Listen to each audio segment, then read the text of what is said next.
सत साहिब परमात्मा की सभी प्रेमी जीवात्माओं को राम राम। सतगुरु कबीर साहिब कहते हैं कि जब मन के अंदर प्रेम होता है प्रभु के प्रति, तब व्यक्ति के अंदर बदलाव अपने आप ही आना शुरू हो जाता है। तो लोग कहते हैं कि साहेब इतने दिन हो गए भजन बंदगी करते, सुमरन करते, हमें तो कोई बदलाव नजर नहीं आता। कबीर साहिब कहते हैं कि बदलाव उसे देखता है जो देखना चाहता है। साहिब का एक शब्द है, जब ते मन प्रतीत भई तब ते अवगुण छूटन लागे, दिन दिन बाढ़त प्रीत नहीं। कि है भाई, जब से इस मन में उस मालिक के लिए प्रीति बढ़ी है, प्रेम बढ़ा है, तब से धीरे धीरे करके मेरे अवगुण वो छूटने लग गए, दूर होने लग गए और गुणों की भरमार हो रही है। अब अवगुण एक एक करके मुझसे दूर जा रहे हैं और मेरा जो प्रेम है इसी कारण उस परमात्मा के प्रति और भी ज्यादा बढ़ता जा रहा है। अब जो ये अवगुण है, ये अवगुण छूटते कैसे हैं? ऐसा क्या है कि प्रेम बढ़ने के बाद अवगुण छूट जाते हैं? साहिब बताते हैं कि जिस प्रकार कोई व्यक्ति किसी से प्रेम करता है तो उसे केवल वही व्यक्ति याद रहता है जिससे वो प्रेम करता है। यदि कोई किसी से प्रेम करता है तो वो प्रेमिका याद रहती है। किसी स्त्री को किसी पुरुष से प्रेम है तो उसे अपना प्रेमी याद रहता है। उसके मन से बाकी सारी चीजें निकल जाती है। वो हर घड़ी हर पल केवल उसी से मिलने के लिए कामना करती है, उसी से मिलने के लिए सोचती है और केवल उसी के ही ध्यान में रहती है। तो यही चीज साहिब कहते हैं कि जब वो केवल उसी को याद करती है तो बाकी सारे संसार को अपने आप ही भूल जाती है। और जब संसार को ही भूल गई तो फिर संसार के अवगुण उसके अंदर कहाँ रहेंगे? आपको भी जीवन में कभी न कभी किसी न किसी से तो प्रेम हुआ ही होगा, चाहे विवाह के बाद हुआ, चाहे विवाह से पहले हुआ। लेकिन जब प्रेम होता है तो आपने देखा होगा कि जो लोग कल तक आपको लगते थे कि कल तक ये मेरे हितैषी थे, लेकिन अब जिससे आप प्रेम करते हैं आपको वही सबसे प्यारा लगता है। यदि उसके विरुद्ध कोई बोलता है तो आपको क्रोध आता है, फिर आपको वो व्यक्ति दुश्मन दिखाई देने लगता है क्योंकि वो आपके प्रेम के विरुद्ध बोल रहा है। ठीक इसी प्रकार जब व्यक्ति नाम सुमरन में चलता है और धीरे धीरे धीरे धीरे वो परमात्मा की तरफ बढ़ना शुरू होता है, उसका प्रेम जब नाम में होता है, उसकी श्वास श्वास में जब नाम चलना शुरू हो जाता है तो उसे केवल वो नाम ही समझ में आता है। वो संसार की तरफ से फिर धीरे धीरे विरक्त होता जाता है और जैसे जैसे विरक्त होगा तो उसके संसार रूपी विकार अपने आप ही दूर हो जाएंगे। जैसे प्रेमी को संसार से कोई लेना देना नहीं रहता, धन है या नहीं है वो सोचता ही नहीं, उसके वस्त्र फटे हैं या नए हैं वो सोचता ही नहीं। मीरा ने जब इकतारा उठाया और गाती हुई चल पड़ी, मेरे तो प्रभु गिरधर नागर दूसरो न कोई, जाके सर मोर मुकुट मेरो पति सोई। जब उस गिरधर से प्रेम हो गया तो उसने ये नहीं देखा कि मेरे वस्त्र कैसे हैं, उसने ये नहीं देखा कि मेरी लाज जो है उसका क्या होगा। मैं किसी राजकुल की स्त्री हूं। ना उसे कुल का ज्ञान था, ना ही उसे अपने हाल का कुछ ध्यान था। उसे कुछ भी तो याद नहीं था सिवाय उस गिरधर के प्रेम के। तो कबीर साहब यही कहते हैं कि जैसे इन लोगों का जो भक्त है, भक्त क्या जब भगवान से प्रेम हो जाता है तो वो संसार की सारी प्रीत भुला देता है और उस परमात्मा से प्रीत और ज्यादा बढ़नी शुरू हो जाती है। साहिब कहते हैं, सुरत निरत मिल ज्ञान जो हरि, निरख परख जिन वस्तु लई। कि भाई ये जो हमारी सुरत है ना, जिसे हम लोग कहते हैं ध्यान, एकाग्रता, और जो निरत है, जो कि कहा जाता है लगाव, हमारा जैसे लगाव किस में है? इस संसार में। सोते समय भी हमारा संसार में ही लगाव रहता है, इस शरीर के प्रति ही लगाव है। तो क्या कहते हैं कि जब इस सुरत और निरत के साथ ज्ञान जौहरी मिल जाता है तो वो जौहरी, वो ज्ञान रूपी जौहरी इन्हें समझाता है कि सही क्या है और गलत क्या है। असली कौन सा है और नकली कौन सा है। जिसे तुम हीरा समझ रहे हो वो वास्तव में हीरा ही है कि कांच है, ये जोहरी बताता है। ठीक इसी प्रकार ज्ञान बताता है कि ये सूरत जिसमें लगी हुई है वो संसार सत्य है कि मिथ्या है, और यदि सत्य है तो क्या सत्य है उसमें, और यदि मिथ्या है तो क्यों मिथ्या है। और इस प्रकार से जौहरी के साथ फिर ये सूरत और निरत जो हैं ये परखती हैं इस जीवन को। ये जिस वस्तु को इसने प्राप्त किया ये उसे परखती हैं कि इस वस्तु को प्राप्त करने के लिए हमें कष्ट हुआ कि हमें सुख हुआ था। इसे प्राप्त करने के पश्चात क्या हमें कोई भय लगा इसके खो जाने का या नहीं लगा। क्या ये अब भी सुरक्षित है हमारे पास कि नहीं है। क्या ये हमसे खो जाएगी या ये हमेशा हमारे साथ रहेगी। इस प्रकार परखते हैं। ये हमारी सूरत उसको परखती है, ये निरत उसे परखती है जो वस्तु हमारे पास है। और जब इसको समझ में आता है कि नहीं, जो वस्तु अभी तक हम पकड़े हुए थे ये तो पल पल अपना स्वरूप बदलती है, ये उस स्वरूप में नहीं है जिसमें हमने इसे चाहा था। कोई भी सुंदर स्त्री हो, वो सुंदर स्त्री धीरे धीरे उसका यौवन ढलना शुरू हो जाता है और ये सूरत देखती है कि ये तो बदलाव है। ये चमड़ी जो कल तक सुंदर दिखाई दे रही थी आज वही चाम बूढ़ा हो गया, लटकने लग गया। जो दांत कल तक मजबूत थे आज वही दांत धीरे धीरे ढीले हो गए। कबीर साहब कहते हैं एक उदाहरण देते हुए कि एक व्यक्ति था और उस व्यक्ति को बड़ी मित्रता थी। किसके साथ? काल के साथ। काल के साथ उसने मित्रता कर ली। मित्रता क्यों करी?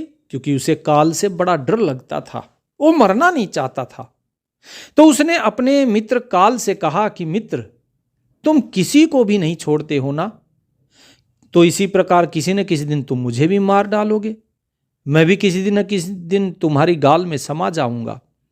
काल ने कहा कि यह मृत्यु लोक है, जो आया है उसे तो मरना ही है और सृष्टि का यह शाश्वत नियम है, इसलिए मैं मजबूर हूं।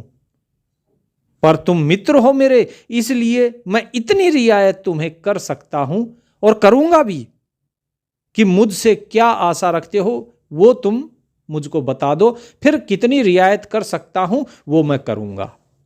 व्यक्ति ने कहा कि मित्र, मैं जानता हूं इस संसार में तो अवतार भी अमर नहीं रहे, लेकिन मैं बस इतना चाहता हूं कि आप मुझे अपने लोक ले जाने से आने से कुछ दिन पहले मुझे एक पत्र अवश्य लिख देना, ताकि मैं अपने बाल बच्चों को कारोबार की सारी बातें अच्छे तरीके से समझा दूं और स्वयं भी भगवान के भजन में लग जाऊं, ताकि जब तुम मुझे लेकर जाओ तो मैं भगवत धाम को ही प्राप्त करूं। तो काल ने बड़े प्रेम से कहा कि यह कौन सी बड़ी बात है, मैं एक नहीं, दो नहीं, तीन नहीं, तुम्हें 4-4 पत्र लिख दूंगा। तुम मित्र हो मेरे, मैं अवश्य भेज दूंगा, तुम चिंता मत करो। अब चारों पत्रों के बीच ऐसा नहीं है कि समय 1 या 2 दिन का ही रहेगा, मैं समय भी तुम्हें अच्छा खासा दूंगा। तुम सचेत होकर अपना सारा काम निपटा लेना, तब मैं आऊंगा तुम्हें लेने के लिए। तो जो मनुष्य था वो बड़ा प्रसन्न हुआ, सोचने लगा कि आज मेरे मन का जो काल का भय था मेरे मन से, वो भय निकल गया। अब मैं जाने से पहले अपने सारे कार्यों को पूर्ण करके आऊंगा, तो देवता भी मेरा सम्मान करेंगे कि वाह, यह कैसा व्यक्ति है जो आया है तो अपने सारे कार्य पूर्ण करके आया है। अन्यथा इस संसार से जो भी जाते हैं उनकी कामनाएं, उनकी इच्छाएं, उनके कार्य अधूरे ही रह जाते हैं। तो वो बड़ा खुश हुआ। धीरे धीरे दिन बीतते गए और आखिर में मृत्यु की घड़ी भी आ गई। और जब मृत्यु की घड़ी आई तो काल अपने दूतों के साथ पहुंच गया उसके समीप और आकर बोला कि मित्र, तुम्हारा समय पूरा हो गया, अब मेरे साथ चलो। मैं सत्यता और दृढ़ता पूर्वक अपने मालिक की आज्ञा का पालन करते हुए तुम्हें लेने के लिए आया हूं। मित्र ने कहा कि अरे, तुमने तो मुझे कुछ बताया भी नहीं, एकदम से लेने आ गया, थोड़ा सा समय तो दो। काल ने कहा नहीं, एक श्वास लेने का भी तुम्हें अवसर नहीं मिलेगा, एक श्वास भी नहीं। तो मृत्यु जो मनुष्य था उसके माथे पर एकदम बल पड़ गए। उसकी भ्रुकुटियां तन गईं और गुस्से में कहने लगा, धिक्कार है तुम्हारे जैसे मित्रों पर। मेरे साथ विश्वासघात करते हुए तुम्हें लज्जा नहीं आई? तुमने मुझे वचन दिया था कि लेने आने से पहले मैं पत्र लिखूंगा, लेकिन तुमने कुछ नहीं लिखा। मुझे बड़ा दुख है कि तुम बिना किसी सूचना के अचानक अपने यमदूतों को लेकर मेरे सिर पर चढ़ाए। मित्रता तो दूर रही, तुमने तो अपने वचनों को भी नहीं निभाया। मैं कैसे मित्र कहूं तुम्हें? तो काल हंसा और बोला कि मित्र, इतना तो झूठ मत बोलो। मेरे सामने ही तुम मुझे झूठा साबित कर रहे हो। मैंने आपको एक नहीं 4 पत्र भेजे, लेकिन आपने एक का भी उत्तर नहीं दिया। वो व्यक्ति पूछता है चौंक कर कि पत्र? कौन से पत्र? क्या प्रमाण है कि तुमने मुझे पत्र भेजे? मैंने तो कोई ऐसा पत्र नहीं देखा। मुझे अगर पत्र प्राप्त होते तो मैं उनका अवश्य जवाब देता, और यदि पत्र भेजे हैं तो दिखाओ, रसीद दिखाओ, प्रमाण दिखाओ। काल ने कहा, मित्र घबराओ नहीं, मेरे 4 पत्र इस समय आपके पास मौजूद हैं। मेरा पहला पत्र आपके सिर पर चढ़कर बोला, आपके काले सुंदर बालों को पकड़कर उन्हें सफेद कर दिया गया, और यह भी कहा कि सावधान हो जाओ, जो करना है कर लो, बाल सफेद हो रहे हैं, समय नजदीक आ रहा है। नाम, बड़ाई, धन संग्रह के झंझटों को छोड़कर भजन में लग जाओ। पर मेरे पत्र का आपके ऊपर कोई असर नहीं हुआ, जरा भी असर नहीं हुआ। तुमने बनावटी रंग लगाकर अपने बालों को फिर से काला कर लिया और फिर से जवान बनने के सपने में खो गए, और आज तक मेरे वे सफेद बाल वो तुम्हारे इस सिर के ऊपर रखे हुए हैं। अर्थात जो मेरे पत्र के अक्षर हैं वो तुम्हारे सफेद बालों के रूप में तुम्हारे सिर पर रखे हुए हैं। अब बताओ, क्या ये नहीं था? कुछ दिन के बाद मैंने दूसरा पत्र आपके नेत्रों के प्रति भेजा। नेत्रों की ज्योति धीरे धीरे कम होने लगी। फिर भी आंखों पर मोटे मोटे शीशे चढ़ाकर और आप जगत को देखने का प्रयत्न करने लगे। 2 मिनट भी संसार की ओर से आंखें बंद करके उस परम पिता परमात्मा का आपने ध्यान नहीं लगाया इस मन में, और इतने पर भी सावधान नहीं हुए तो मुझे आपकी इस दीन अवस्था पे बड़ी दया आई, बड़ा तरस आया, और तुमने मुझे मित्र कहा था, इसलिए मित्रता के नाते मैंने तीसरा पत्र भी भेजा। और इस पत्र में मैंने आपके जो दांत थे उन दांतों को छुआ, उन्हें हिलाया और फिर तोड़ भी दिया, लेकिन आप फिर भी नहीं संभले। आपने इस पत्र का भी जवाब नहीं दिया, बल्कि नकली दांत लगवा लिए और जबरदस्ती संसार के भौतिक पदार्थों का स्वाद लेने लगे। यही तो समस्या है इंसान की। इंसान को कितना ही समझाओ। बाल सफेद हो जाएं, बोले मैं काला कर लूंगा। आंखों से दिखना रह जाए, बोले चश्मा लगवा लूंगा। दांत गिर जाएं, बोले हम बत्ती लगवा लेंगे। लेकिन यह इंसान मानता नहीं है, और फिर आती है मौत। फिर सब कुछ छोड़कर चले जाते हैं। तो काल कहता है कि आपने मेरे इस पत्र का भी जवाब नहीं दिया। मुझे बड़ा दुख हुआ कि मैं सदैव आपके भले की सोचता हूं, और ये हर बार आप एक नया और बनावटी रास्ता अपनाने के लिए हमेशा तैयार रहते थे। फिर अंतिम पत्र के रूप में मैंने आपके शरीर को रोग, क्लेश, पीड़ाओं, इन सब से भर दिया आपके जीवन को। यह मेरा अंतिम पत्र था, लेकिन आपने अपने अहंकार के कारण सब कुछ अनसुना कर दिया। जब मनुष्य ने काल के भेजे हुए पत्रों को समझा तो वो कूट कूट कर रोने लगा और अपने विपरीत कर्मों पर पश्चाताप करने लगा कि उसने स्वीकार किया कि हां, तुमने पत्र भेजे, लेकिन मैंने गफलत में तुम्हारी उस चेतावनी भरे इन पत्रों को नहीं पढ़ा, इनकी तरफ ध्यान नहीं दिया। मैं सदा ही ये सोचता रहा कि कल से भगवान का भजन करूंगा, अपनी जो कमाई थी वो अच्छे शुभ कार्यों में लगाऊंगा, लेकिन वो कल वो कभी आया ही नहीं। कबीर साहब कहते हैं, आछे दिन पाछे गए, हरि से किया ना हेत, अब पछतावा क्या करे, जब चिड़िया चुग गई खेत। कि जो तुम्हारे अच्छे दिन हैं वो तो पीछे चले गए, उसकी तरफ तो व्यक्ति ध्यान ही नहीं देता। जब जवानी होती है व्यक्ति सब कुछ कर सकता है, लेकिन व्यक्ति उसकी तरफ ध्यान नहीं देता कि मैं परमात्मा का सुमिरन कर लूं। वो सोचता है कि मैं बुढ़ापे में करूंगा। जो जवानी, जो जीवन उस परमात्मा ने दिया, उस जीवन की जो जवानी है, जो कीमती समय है, वो सारा कीमती समय वो इस संसार को बांट देता है।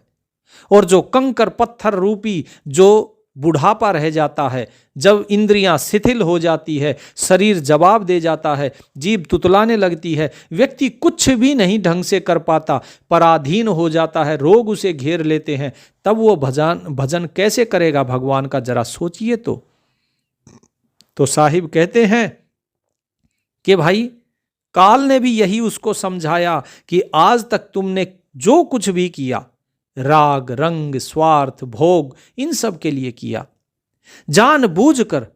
तुम्हें भी पता है कि सही क्या है और गलत क्या है, सत्य क्या है असत्य क्या है, वो विवेक तुम्हारे अंदर भी है, लेकिन जानबूझकर तुमने ईश्वर के नियमों को तोड़कर काम किए, और ये अपराध अक्षम्य है, इसके लिए कोई क्षमा नहीं है।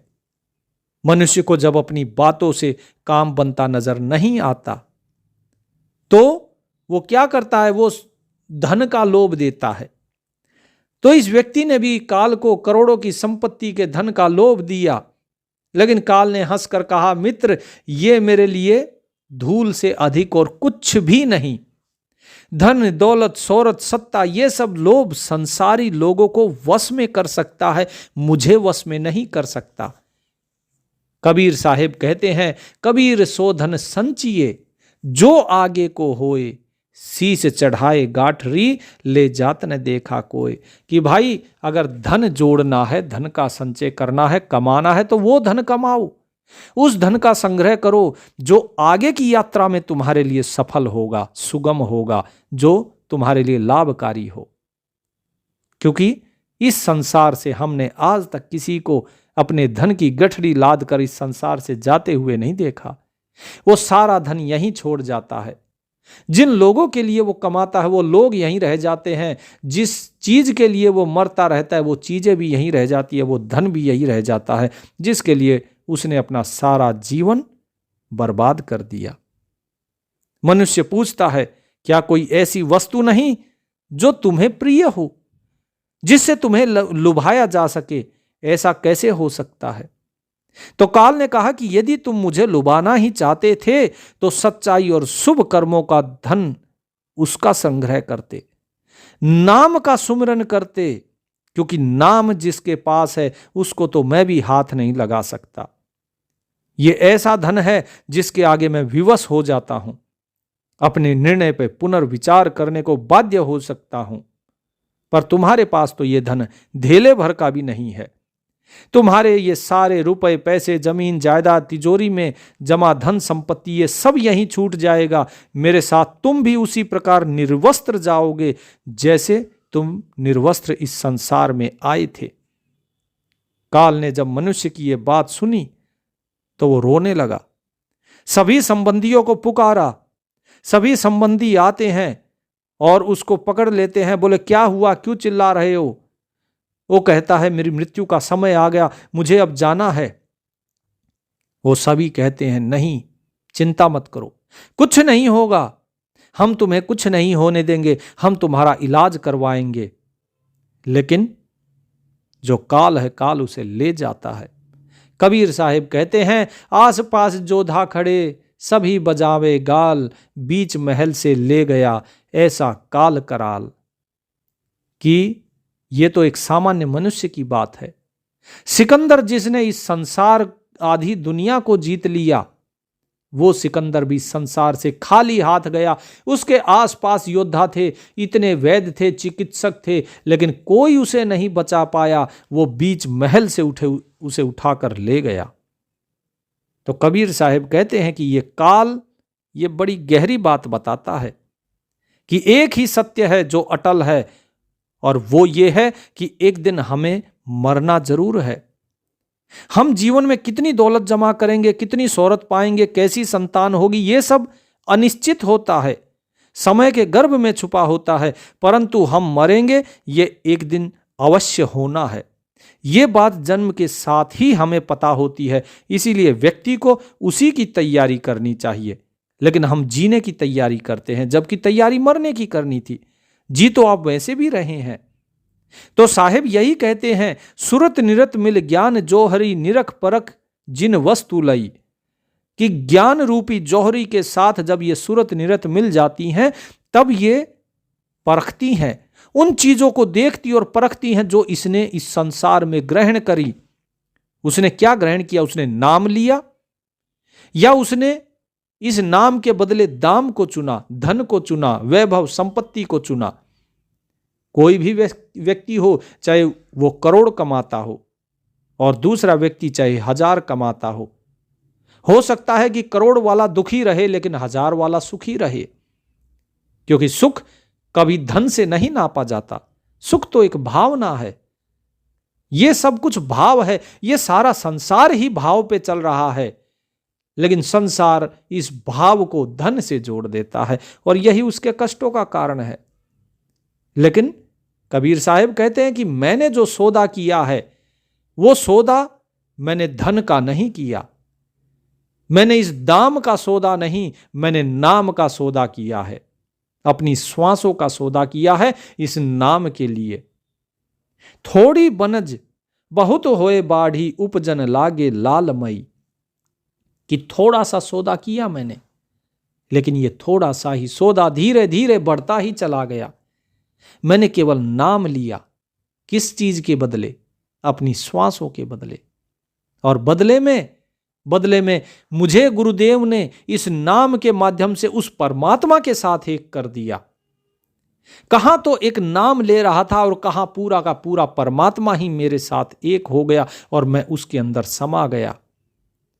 तो इसी प्रकार मेरी जो मेरा व्यापार था, जो थोड़ी सी मैंने कमाई करी, ये दिन दिन बढ़ती चली गई और उपजन लागे लालमई, और धीरे धीरे ये लाल रत्न पैदा होते चले गए। कौन से रत्न थे ये रत्न थे दया, क्षमा, दया, परोपकार, ठीक है जी, सील, संतोष, विवेक, ये सारे जो हैं ये बढ़ना शुरू हो गए।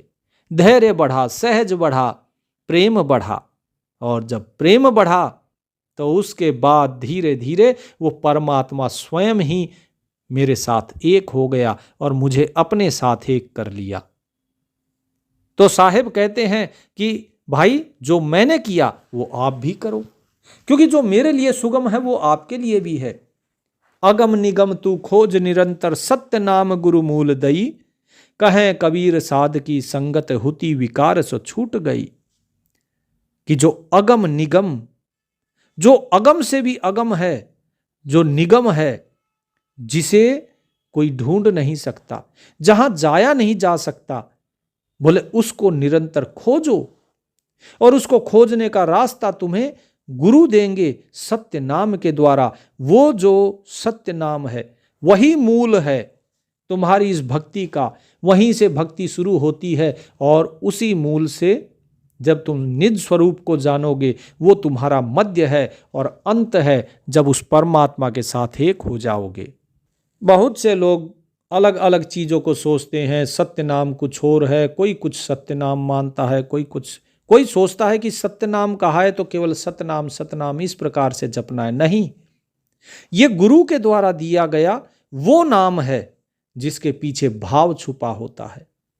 ये वो नाम है जो वास्तव में उस परमात्मा तक पहुंचाता है। केवल सत्य नाम बोलना, ये तो केवल आप शब्दों का उच्चारण कर रहे हो। ये नाम वास्तव में अजपा है। अजपा नाम जो है ये गुरु देते हैं और धीरे धीरे इस अजपा से ही आप उस परमात्मा तक उस तक पहुंचते हो। क्योंकि जिस प्रकार एक पुस्तक है वो पुस्तक परमात्मा तक नहीं पहुंचाती, लेकिन पुस्तक वो है जो उस तक जाने का मार्ग बताती है। लेकिन जो नाम है, नाम उस परमात्मा तक पहुंचा देता है। साहिब कहते हैं कि उसके लिए साध की संगत करो। कहें कबीर साध की संगत हुती विकार सो छूट गई, कि गुरु के द्वारा सत्य नाम प्राप्त करने के लिए आपको सबसे पहले साध की संगत करनी है। साधु कौन है? साधु वो है जो अपने मन को साधे हुए है। जिसने अपने मन को साध लिया वही साध है, वही संत है। उनकी संगत करो, क्योंकि जो अपने मन पर वश में किए हुए है अपने मन को, जिसने अपने मन को साधा हुआ है, वो आपको वास्तव में सही रास्ता बताएंगे। वो जीवन जीने का सही तरीका बताएंगे। और जब आप जीवन को सही तरीके से जिएंगे तो धीरे धीरे आपका मन जो है वो निर्मल होता चला जाएगा, और जो आपके अंदर के जो विकार थे वो विकार धीरे धीरे छूटते चले जाएंगे। और जैसे ही छूटेंगे तो आपका मन हो जाता है निर्मल। और जिसका मन निर्मल हो गया उसके लिए कबीर साहिब कहते हैं, कबीर मन निर्मल भया जैसे गंगा नीर, पाछे पाछे हरि फिरे कहत कबीर कबीर। कि जिस प्रकार व्यक्ति का मन निर्मल हो जाता है, गंगा की तरह जो व्यक्ति पवित्र हो जाता है, उसके पीछे तो स्वयं परमात्मा भी उसका नाम लेते लेते उसके पीछे पीछे चलते हैं कि कहीं मेरे दास को, मेरे भक्त को कोई कष्ट ना हो जाए। एक व्यक्ति था जो कि रोजाना समुद्र के किनारे टहलने जाता था। एक दिन उसने देखा कि मेरे पद चिन्हों के साथ साथ किसी और के पद चिन्ह भी साथ में चल रहे हैं। बड़ा धनी सेठ था। उसने पूछा कि भाई कौन हो जो दिखाई नहीं देते लेकिन मेरे साथ साथ आपके पद चिन्ह बनते जा रहे हैं। तो उसे आवाज आई कि मैं वही ईश्वर हूं जिसको तुम ध्यान में रखते हो, जिसका तुम नाम सुमिरन करते हो। तो व्यक्ति बड़ा प्रसन्न हुआ। उसने सोचा कि चलो अच्छी बात है, परमात्मा मुझ पर इतने प्रसन्न है, मेरे जो कर्म है वो कर्म इसका मतलब उत्तम है और मैं सही दिशा में चल रहा हूं। कुछ दिन के बाद उसका घाटा होता है, नुकसान हो जाता है व्यवसाय में, और वो धीरे धीरे कंगाल हो जाता है। जब कंगाल हो जाता है तो उसके जो पति पत्नी, जो उसकी पत्नी थी, बच्चे थे, सगे संबंधी उससे मुंह मोड़ लेते हैं। पत्नी मायके चली जाती है, बच्चे भी उसे धुतकार के चले जाते हैं कि आपने सब कुछ डुबा दिया, आपके अंदर कोई दिमाग नहीं है, और ऊट पटांग बोल के सब चले जाते हैं। बेचारा दुखी होकर समुद्र के किनारे टहलने चलता है, और जब टहलने जाता है तो धीरे धीरे देखता है कि जो दो पद चिन्ह उसके साथ साथ चल रहे थे, अचानक वो पद चिन्ह गायब हो जाते हैं। तो बड़ा दुखी होता है और दुखी होकर कहता है, वाह प्रभु क्या लीला है तेरी। अरे ये संसार था, इस संसार को तो मैं समझ गया कि ये संसार स्वार्थी है, इसने मेरा साथ छोड़ दिया, लेकिन मैं तेरा हर रोज सुमिरन करता हूं, और आज जब विपदा आई है तो तुम भी साथ छोड़कर चले गए।